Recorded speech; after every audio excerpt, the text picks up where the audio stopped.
você conhecendo esta palavra na própria língua hebraica, você pode consultar um léxico e ver as possibilidades de interpretação que estão presentes ali naquela palavra.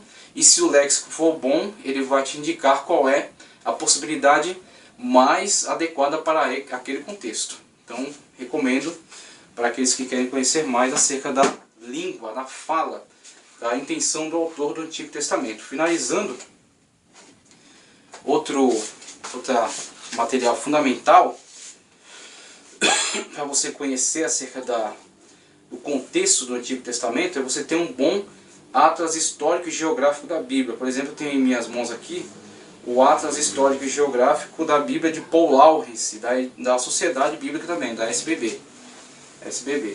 Aqui você vai ter mapas e explicações acerca do contexto em que a Bíblia foi escrita, os locais que estavam associados à composição dos textos bíblicos. Aqui a região do Oriente Médio, né, onde viviam os autores desse texto sagrado, e muitas outras informações que vão colaborar com relação ao entendimento das narrativas. Então isso aqui vai ser uma ferramenta com certeza de muita utilidade. Como já disse aqui, outras ferramentas mais que existem e que com certeza você pode tomar conhecimento dela ao longo do curso.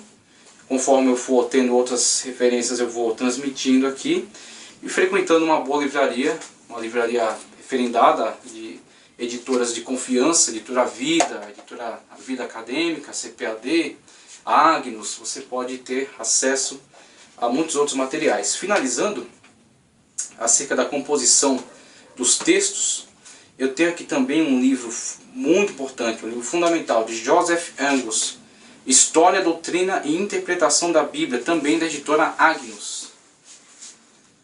História, Doutrina e Interpretação da Bíblia, para você lidar com a formação dos textos. Inclusive vou trazer aqui a leitura do capítulo 1, página 17, Considerações Introdutórias, os direitos da Bíblia. Preste atenção, veja como o autor trata acerca do tema, informações fundamentais que ele traz a nós acerca da formação da Bíblia.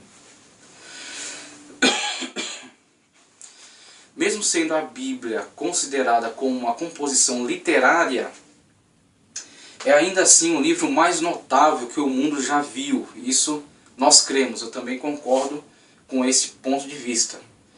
Livro muito antigo que contém uma série de acontecimentos do mais vivo interesse. A história da sua influência é a história da civilização. As melhores instituições e os melhores homens têm testemunhado o poder das Escrituras, testemunho geral das pessoas que têm a Bíblia como uma regra de fé e conduta, as pessoas que têm a Bíblia como um referencial divino na sua vida. São pessoas que têm obtido sucesso na sua vida. Eu não estou falando aqui de dinheiro, eu estou falando aqui de poder humano, eu estou falando aqui de prosperidade. Prosperidade no sentido de ser uma pessoa abençoada por Deus e uma pessoa que abençoa as demais. Como Deus falou para Abraão, anda na minha presença, ser perfeito e ser uma bênção. Então, pessoas que têm sido bênção para a humanidade. Grandes filósofos, grandes cientistas, grandes estadistas, pessoas com poder de persuasão, pessoas com dedicação ao bem-estar, né, com empatia, que têm feito bem pela sociedade, têm buscado fonte de inspiração na Bíblia Sagrada. Tem pessoas que deturparam as palavras da Bíblia para fazer mal, com certeza, mas quem lhes forneceu tal inspiração não foi a Bíblia, foi sim a sua maldade pessoal, que levou a deturpar as palavras bíblicas. Mas aqueles que se deixam guiar pela inspiração que está presente nas Escrituras têm feito o bem, têm colaborado com o crescimento da sociedade.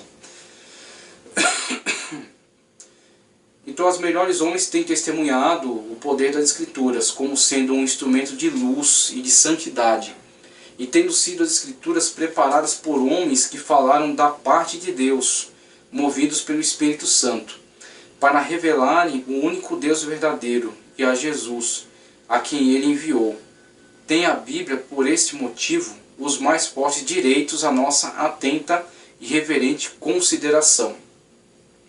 O uso de uma obra de estudo bíblico requer uma ou duas precauções, que tanto o autor como os leitores precisam tomar.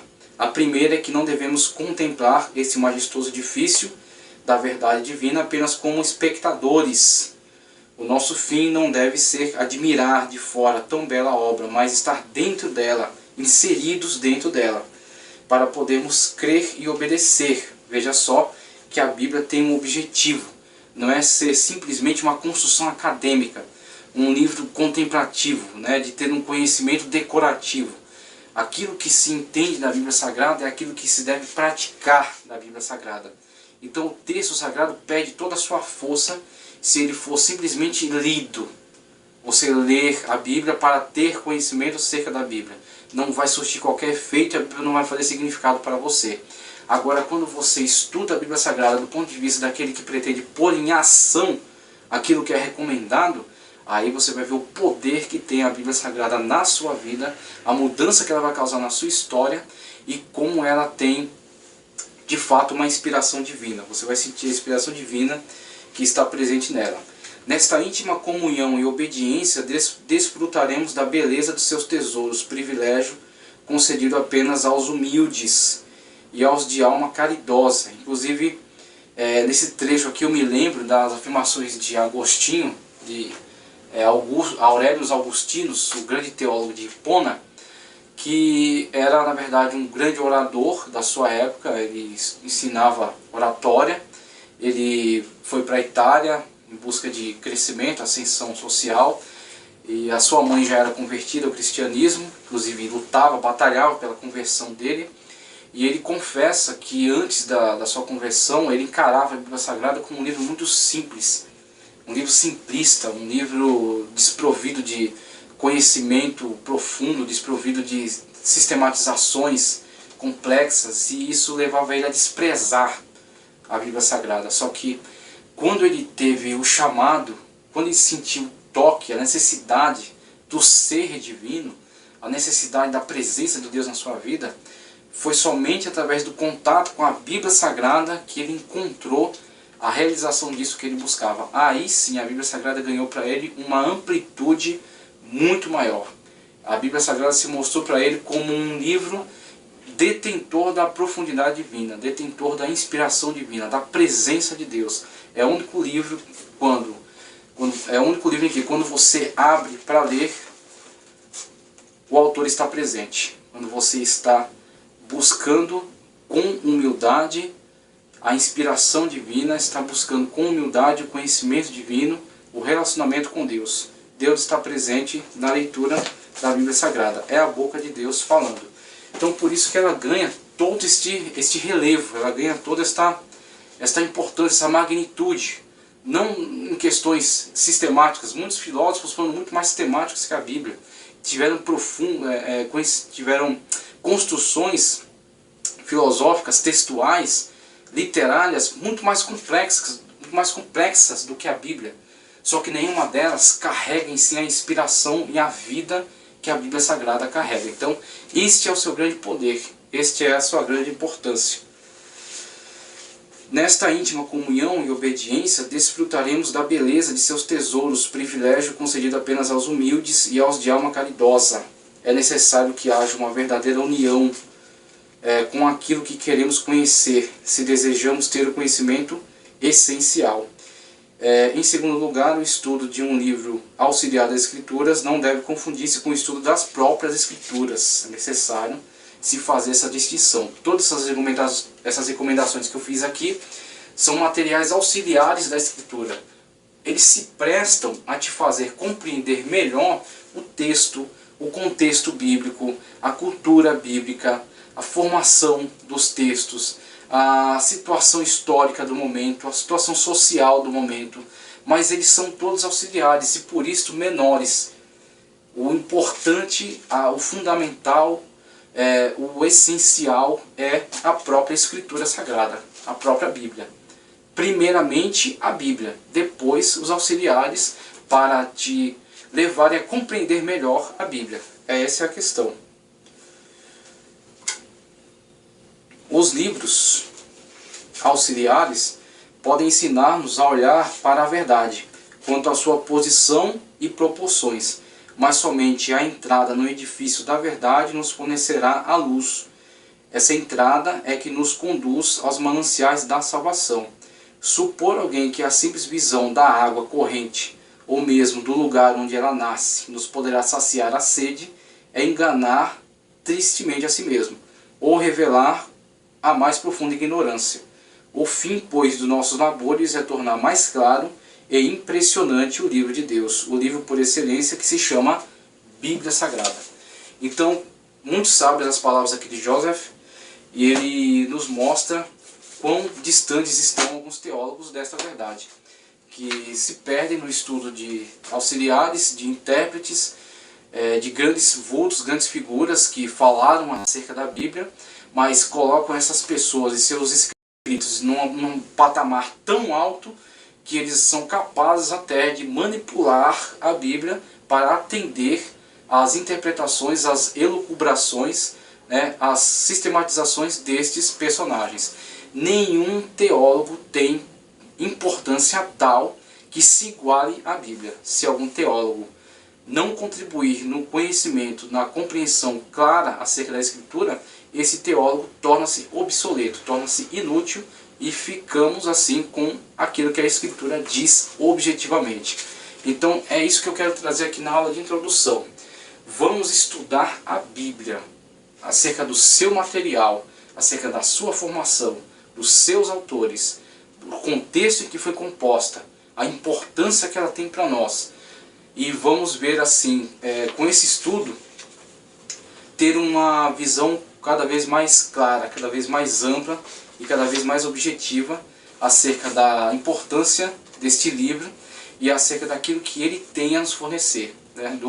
A importância que ele tem, a autoridade que ele tem, né? E toda a dimensão de conhecimento que ele pode nos fornecer. Assim, a introdução ao Antigo Testamento busca nos colocar dentro do mundo da Bíblia. Tomara que nós possamos ter um estudo bastante proveitoso e entender, compreender cada vez mais acerca deste livro. Claro que o estudo que nós pretendemos conduzir aqui de forma alguma vai esgotar, não vai alcançar nem talvez 50%, né, daquilo que pretendemos que uma introdução ao Antigo Testamento possa trazer de conhecimento a você.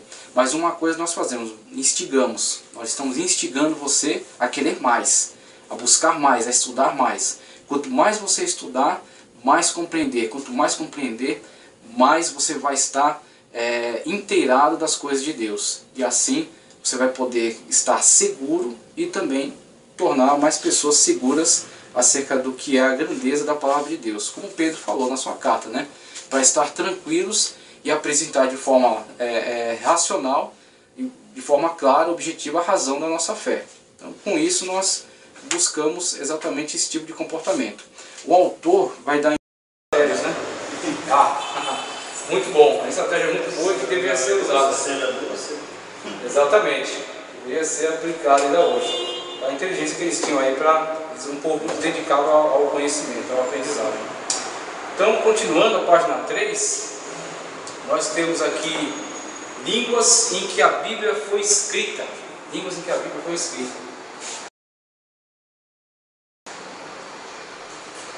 Com certeza, você tem conhecimento disso aqui, porque isso aqui é coisa muito falada já, tanto escola dominical, quanto outros estudos. Então é algo tranquilo para você. O que a gente vai estabelecer aqui é como isso se deu. Então, por exemplo, básico que todo mundo conhece: Antigo Testamento em hebraico, Novo Testamento em grego.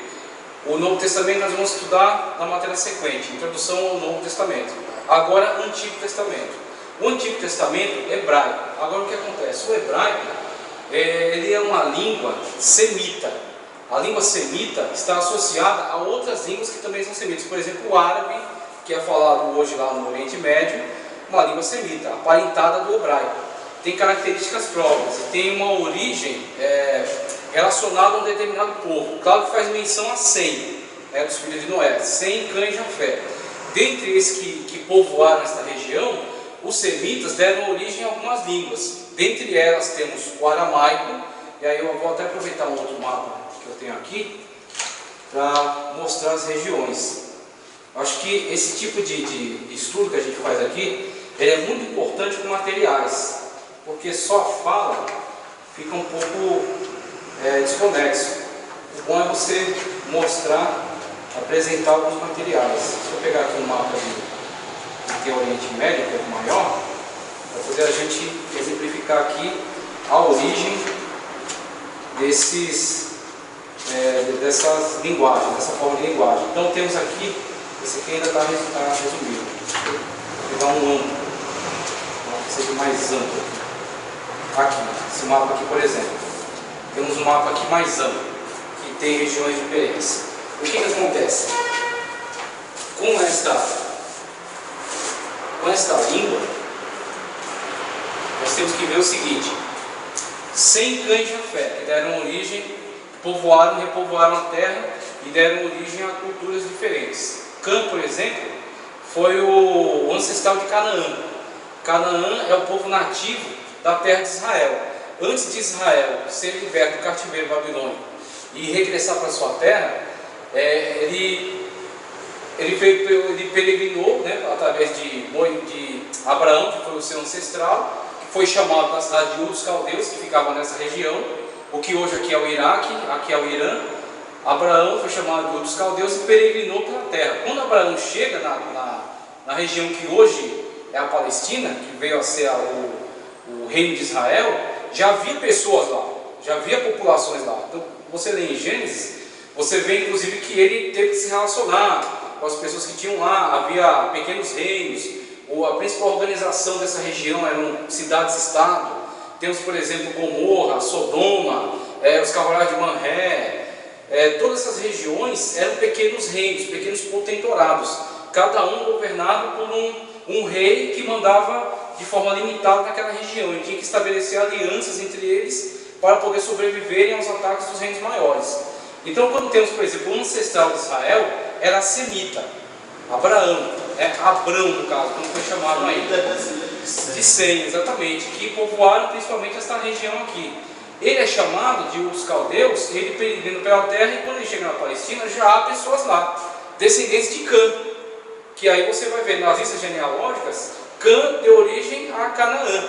Canaã é um dos filhos de Cã que habitava nessa região. Dentre os filhos de Cã existe outro, Cute, outros filhos, por exemplo, agora eu não me recordo os nomes deles, nomes bem estranhos, mas deu Cuxi, né? E outros nomes lá, Misraim inclusive. Misraim é um nome bíblico para Egito, é o nome patronímio dessa região. Misraim é um nome bíblico para Egito. Exatamente, então quer dizer, são outros descendentes. Quando a gente vê a questão, por exemplo, da maldição que caiu, a maldição caiu sobre Canaã, não sobre toda a geração de Cã, mas caiu sobre Canaã. Isso foi uma revelação bíblica de um autor, inclusive a gente vai ver isso aqui daqui a pouco com relação à autoria. O autor bíblico dessas narrativas é Moisés. Moisés não está escrevendo contemporâneo à época em que foi pronunciar essa maldição. Ele está escrevendo isso historicamente após. Ele já viu o cumprimento dessa maldição. Quando ele escreve retrocedendo. Ele está no futuro escrevendo acerca da maldição que foi pronunciada lá no tempo de Noé. Aí caiu sobre Canaã a maldição. Por que Moisés tem a condição de dizer que aquela maldição caiu sobre Canaã? Porque Moisés conhecia os cananitas, conhecia as práticas idolátricas dele, conhecia os cultos profanos deles, conhecia a devassidão desse povo. Então Moisés, por meio da inspiração do Espírito Santo, e conhecendo a história de dentro dela, vendo o resultado dela, Moisés tem condições de dizer que a maldição lançada por Deus, lançada por Noé, sobre aquele filho devasso, que zomba da nudez dele, que não tem atitude reverente de Sem e Jafé, ele fala: essa maldição cairá sobre Canaã. Ele põe essa fala na boca de Noé. Por quê? Porque o Espírito Santo de Deus revelou e porque ele tem o conhecimento dos fatos. Ele está presente, ele sabe quem é Canaã. Então esse povo que mora nessa região aqui é exatamente o povo que estava sendo focalizado naquela questão da maldição de Noé. E trazendo agora para a nossa o nosso tema aqui, a nossa matéria, temos as línguas diferentes. Então, por exemplo, Abraão, né, no caso, na época, Abrão, chamado de Ur dos Caldeus, nessa região havia os caldeus, havia os sumérios, havia alguns povos, os arameus, havia alguns povos que habitavam essa região e que eram aparentados, porque tinham um ancestral comum. A eles